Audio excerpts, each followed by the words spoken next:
Happy 5-year anniversary to Dr. Stone, and to celebrate, we're doing a bonus episode celebrating the end of one of the most unique manga series ever. So hold on to your butts and get excited. We're going to go over the basic plot of Dr. Stone so you can understand when we rip into the ending and dissect it like a frog for the mantles of aliens. I'm Minty. And I'm Annie. And this is FunUntitled, where we start every podcast with an FU. So, spoiler alert, we're going to go over not the whole plot of Dr. Stone, but how it got to the end, what the ending was about, and how we feel about it. So first off, very basic summary before we get into details. There's a main character, his name is Senku Ishigami, and he lives in the modern world. And then suddenly, everyone gets turned to stone. Then millions of years later, he pops out of his stone and he is in charge of rebuilding society because everything has gone and eroded away. There's just trees and monkeys. And as the smoothest monkey around, he decides that he needs to start civilization from scratch. He's like a prodigy, a science nerd, a lover of NASA and engineering and all that is good in science. And he's starting from the bottom, working his way up to build like from simple tools to like massive machinery. That guy, Bear Grylls, in Man vs. Wild, he would be ashamed that he couldn't do half the things Senku can. I mean, he starts off with like reviving his best friend from the petrification, his crush, the strongest high school primate, to eventually to the point where it's like he found other humans that were not petrified because there was a group of astronauts who was able to avoid the petrification beam. And he's working with these humans to fight the human primate Tsukasa, who's trying to make a world of no science, of where it's just pure humans just being humans, and that's just, you know, in a sense, not human. And this is called the Stone Wars arc. And it can really be summed down to one sentence. Senku, oh, I found out bat poop can bring humans back to life from stone. Tsukasa, I don't think we should put poop on any adults. And Senku, that's not cool. I watched Jimmy Neutron. We need adults. Oh my god, that one shitty movie. It was a movie that launched 1,000 cartoon episodes. To be fair though, Tsukasa's logic never made sense. And this is basically season 1 and 2 of like fighting against Tsukasa and teaming up with the Ishigami Village. And like at first the science is fairly simple in a sense. You know, it's within like natural resources. It teaches kids how to easily make gunpowder. Easily. You can find it at the grocery store. Just put a list, put it on your dog, send your dog to the grocery store, and they'll fill it for you. You joke about that, but that is my dream, to teach a dog how to do that. So going beyond season 2, Senku has a dream to sail the world and gather resources to create anything he wants to create. And this part we'll skim through. I mean, it's just basically called the exploration era. Or is it discovery? I forget. Where it's a lot of engineering the big things. Like concrete, no, not concrete, whatever you make roads, asphalt, hot air balloons, ships, the basis of like you need to travel to other locations to make things. He gains team members like Rusui, who's the man who desires everything, aka number 3 in the popularity poll. And using Rusui's great navigation skills, the first thing they want to do is go get the petrification beam, figure out where like the start of it happened and what happened there. They go to South America, they find out about the petrification device. If I remember correctly, I believe they originally started in South America, and then the Ishigami Village people branched off away because they were sailors at heart and they wanted to explore. You're right, because that's where the spaceship was with the platinum. We're kind of glossing over Senku's dad, Byakuya, but he was the astronaut that escaped the petrification beam. So they go to Treasure Island, you know, they find one of the petrification Medusa rings, so that's how they know what's turning people into stone. Using that, they start building more, right? Not necessarily in Treasure Island, but they were able to figure out there's someone sending radio signals from the moon. They're afraid the guy on the moon that they had dubbed Y-Man will turn everyone back to stone, so they're making a rocket ship by building major cities all over the world. First place they go to is America for the Corn City. And they find the 2 gayest men. Like, holy, like, I didn't think America would have the gayest men. So, how did Senku become the smartest teenager in like the whole goddamn world? He had a sensei basically in America who is like this NASA scientist who was able to cultivate and not raise Senku, but like really get him thinking and get him exposed to a lot of like rocket science. And it turns out that his old master that he must now defeat because he has turned a little bit evil, and the first thing that man created was like a gun. So Senku He created like an army. he made a militia with all the corn. His teacher's name is Zeno. Zeno brought back an army using just brain power. Like, he told everyone before they got petrified, hey, just think really hard and you break out of the stone. So, but he doesn't know how Senku does it. And Senku's like, oh, I can revive the dumbest of people with just bat poop and platinum. So they have a little war. Oh yeah, another war, right? Because, I mean, essentially, Zeno does not necessarily want Senku to do his plan of reviving all 7 billion people. So this arc gets really dark. They basically are racing down, again, South America. Actually, I don't think Treasure Island was on an island that was like in the South American seas, I believe, but now they're like in like the continental land of South America. And they have the Medusa thing, so they're kind of playing fast and loose with human lives, because if someone died, they can use the Medusa to turn them into stone and it will heal all the wounds. Which is crazy. This is crazy. But that's a little hint, y'all, of what the Medusa is supposed to be for. I mean, this is essentially why this story is called Dr. Stone. There's another point in the way beginning in season 1 where he was like, this is essentially the Dr. Stone, but really the Medusa device is the Dr. Stone. I don't know why they first called soap Dr. Stone. I mean, kind of. I mean, it's just, kind of not the point. So, like I said, Zeno is really gay. So, Senku kind of holds Zeno's lover as hostage after he defeats him. And he's like, hey, Zeno, you're a NASA scientist. You're going to help us get into space. Yes, because their trump card was to petrify everyone. On the whole gosh darn planet. Yeah, they basically wide-man themselves. But they set up a contraption so that way Suika... A little watermelon. It wasn't supposed to be Suika, but for her to one day get the bat poop to fall on her so that she can unpetrify. And she spends 7 years figuring out how to create more bat poop to unpetrify everyone else. Now that we defeated Zeno and we're holding his lover hostage, the last arc is literally them making a rocket ship. We're not unfamiliar with doing a bunch of invention. Like we said, a discovery arc. So we was used to the part of the course of them building things really fast to get into space. I mean, season 1 was like the first one, right? Then that discovery arc, and then this is like the third time. But this is like the discovery arc on steroids. Like, we're making touch phones, we're making computers. It's insane. You gotta imagine that with rocket science being like one of the most complex sciences, besides what Big Bang Theory made that joke about, it is intense. This is like beyond science. This is science and engineering and like hypothetical situations because you have to deal with being in space. I mean, having the NASA scientist kind of takes out some of those variables, but you're using like these primitive tools to get you to it. And it's just like, wow. So we go through all this, and then the last few chapters is them actually succeeding in making a rocket ship. Now, y'all, this is where we get into serious spoiler territories. So they go into space, shenanigans kind of ensue, and they finally find Y-Man on the moon, aka the source of what's been petrifying the entire world. Aliens. Essentially, yes. The petrification device is Y-Man. It's, would you say like a hive mind?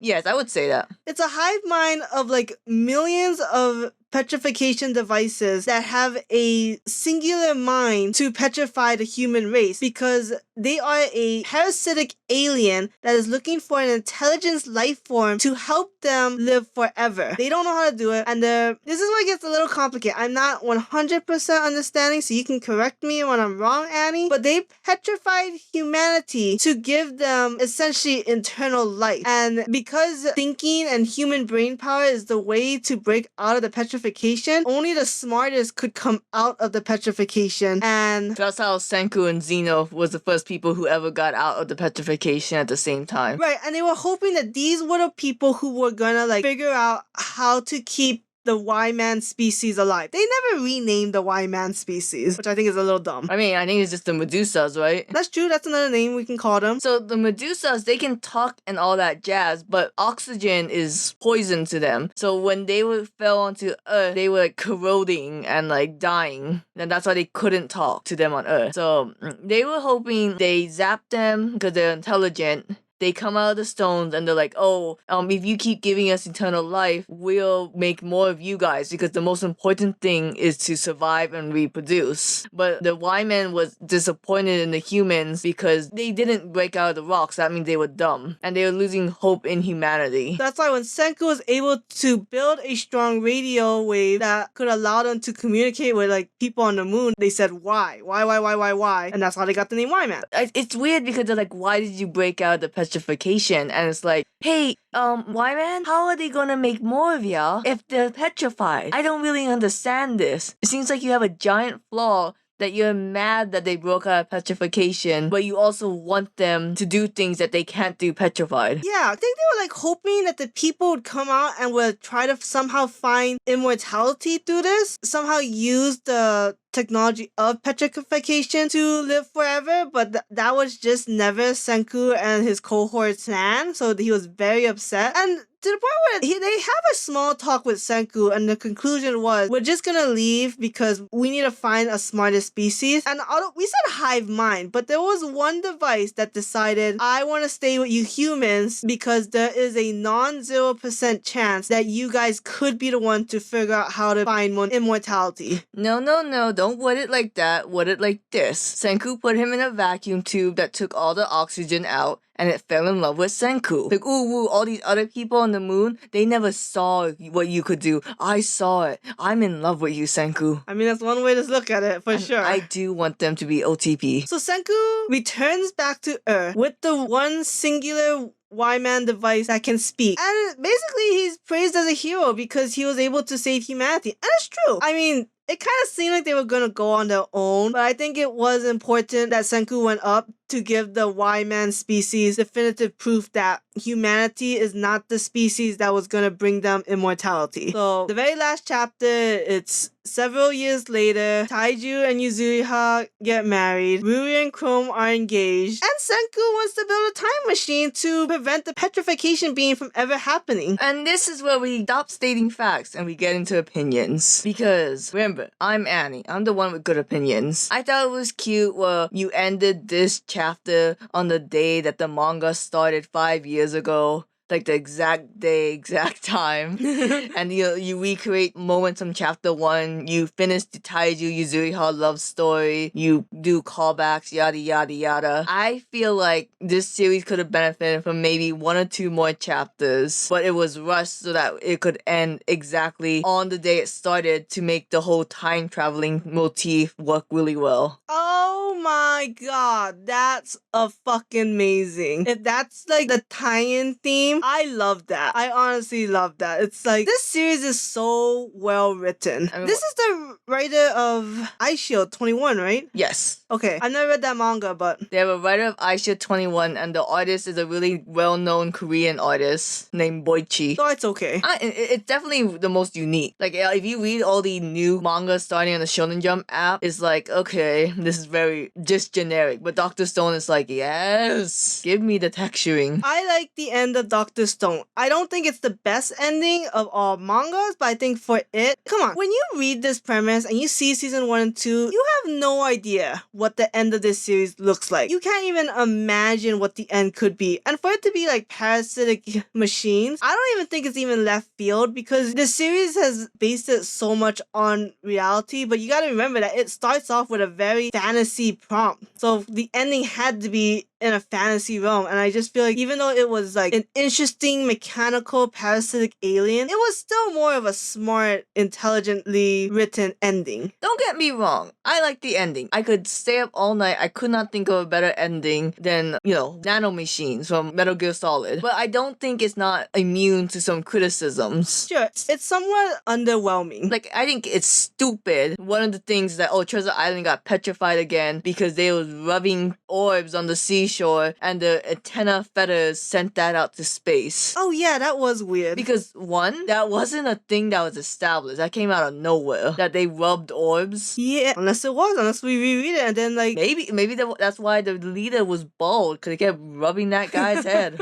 I mean, that is the arc where they introduced like, not necessarily a telephone, but they were able to like communicate through like a wire. Not necessarily like a literal wire, but like an FBI kind of wire. Copper earrings. But like, there's some stretches But that's fine. That's not the thing I want to nitpick about. Dr. Stone had the problem of introducing a million characters and they all kind of ended a little disappointing, but that's fine compared to, I don't know why we're making a time machine. Because if you make a time machine and you save everyone, that's half the people you know that helped you get to this point wiped out of existence because they were made via astronaut inbreeding. Yeah, I did think that was weird. I was like, wait, so Ruri and Chrome won't exist once you make it a time machine? I don't know, maybe it's like worth it because I don't know how many people exist between like Ishigami Village and Treasure Island population, right? Or any like humans that were able to survive and create people that were never petrified. But that's gotta be way, way less than the 7 billion people that died. I mean, I guess so, but It's kind of like a greater good kind of thing, but it's like, it's always that argument of like, would you save 100 strangers or like one personal friend / family member? I feel like it's like the grandfather effect because if you take out Ishigami Village to help Senku, well, I guess if you just save everyone from the get-go, you wouldn't have to get to that point. No, but you still have to get to the point where you made the time machine. Oh, I see what you're saying, that you can't be your own grandfather. Or that other paradox of if you go back in time, if you give someone a song, and in the future that person you gave the song to gave you that song, then who made the song? I mean, there's 3 theories when it comes to like time traveling stories, right? There's that one, there's like the singular where like this was all gonna happen no matter what, and then there's alternative. That's like the Dragon Ball way of doing things. The branching timeline. I mean, who knows? Dr. Stone probably is gonna do the singular where it just had to happen. Also, another thing is like Tsukasa and Hyoga's like, oh, probably when the government starts up and running, we're gonna go to prison, and Ukiyo's like, I don't know. Well, okay, to be specific, they said they would be judged. Oh. And they've always said that this was gonna be a thing that was gonna happen once society got up and running. No, I don't care about government. I care about Ukiyo being like, once Senku makes his thing, maybe, you know, and it's like, do you know he's making a time machine? Because you had that whole panel of you shocked that he was making a time machine. Or did you think Senku was all off, you know, in the distance making like a morality machine? A guillotine. Jeez, oh. You know Gen was like the most popular character in Dr. Stone when the whole final chapter had mostly Gen. Yeah. I mean, I think of like all the characters, maybe he was the only one he could use to be like, let's do a little like world building in a sense. Could have also been Rusui. I think he could have played that role too. The idea of Senku making a time machine, I'm like 50% love it and 50% hate it. I mean, we kind of already talked about the 50% of why I hate it. Because it seems weird that you would just wipe out Chrome and Suika and Ruri and Kohaku. What I do love is that it does create the idea that science is still progressing. They still have things to do. Just because the story of Dr. Stone ends doesn't mean that the characters of Dr. Stone's lives ended. Dr. Stone is such a unique story. I have to just live with the fact that it deserves a very unique ending, but it just felt kind of anticlimactic that everything kind of came easy to them. It was like, we spent a few years making a rocket, we did it, we went into space, we talked to Y-Man for 2 chapters, and then we went home. And I know everything part of the manga builds up to this. It wasn't the whole Naruto versus Sasuke moment I was looking for. Sure, yeah. It's an ending that makes sense, but it's just not the flashiest ending. It's not the typical Shonen Jump ending, but it's not a bad ending. Yeah, no way. I would still rank this like a top anime ending. Like, I think I would rank this like a little bit below Demon Slayer's ending. Demon Slayers or Dr. Stone? I mean, keep it vague. I don't want to spoil everyone's Shonen Jump, right? Sure. I mean, I would just say KNY is a more typical Shonen Jump ending. What are you, a weeb? I've read a lot of mangas. I am 100%. Dr. Stone is the more unique ending. I guess it kind of depends on where you are in life, because I think if you want something different, then Dr. Stone is a good series. Like, for you and I who have seen so many endings, I would almost say Dr. Stone edges out Demon Slayers. Not a lot, just a little. Just because it is different, it is unique, it makes sense, and it basically ties up all its loose ends, except maybe what the fuck happened to Rei. I thought for sure when they were gonna go to space, they would meet Rei. You think people are gonna read Byakuya Zero? It's 9 chapters. It's the second half is much better than the first half, and it's so cute. Like the ending is so cute. I think Dr. Stone ending is 10 times better than Promised Neverland because they both promised a very smart manga in the beginning, and only Dr. Stone delivered a smart ending. Oh yeah, I mean, Promised Neverland one was pretty predictable. And we're not talking about the anime, we're talking about the manga. Did the anime have a different ending? Like, is there no season 3? There's no season 3. The anime ending is supposed to be quote-unquote original, but it's just slightly very different. Now we gotta watch that still. I mean, yeah. We're not excited about Promised Neverland season 2. No spoilers. But, so, a highly recommended series for anyone. Yeah, because, like, we left out a lot of things. Like, I would say Dr. Stone, what's great about it is mostly how they create things and the characters. And the fact that we didn't talk about any of the characters make this story very enjoyable to read. Man, the journey that Dr. Stone takes you on, because most series gets overly complicated towards the end, and it's kind of like, wait, I don't really get how it gets from A to B. But Dr. Stone, look, every invention has a roadmap. This story, it has a very clear roadmap of how to get from like A to Z. And the fact that like I was able to go along and bring like a very like in a nutshell summary of what happened, because it's just a well-written series. It's so easy to follow. I mean, I don't remember all the details obviously, but I'm not gonna remember how you make sulfuric acid. Very good series. This is a series so important to me and Annie that we had to make a bonus episode to just talk about the ending, its greatness, somewhat fallings, but overall it being such a fantastic end to a series. Also, to be fair, like I said, this is kind of underwhelming. What's my final battle? As if the Stone Wars battle was any good. To be fair, war arcs are not your favorite type of endings. And I think sometimes it can get drawn out. Like Naruto, Bleach. Dragon Ball didn't have a war arc, but I didn't really care for the Boo saga. So yeah, not flashy, but it makes sense. And it's good enough. Not flashy, but it's logical. Which is honestly, that's all Dr. Stone in one sense. And I look forward to Boichi being a crazy mad lad and moving on to the next manga. He will, chooses. If he ever stops making One Piece one shot. Excuse me, so you're thinking about the Food War guy. Is it the food? Who's drawing Aces? Oh my god, that is him. Yes, okay. You go back to drawing for One Piece and you draw Senku saving Ace. Oh god. Alright, and with that, I'm 1 millimeter away from ending this podcast.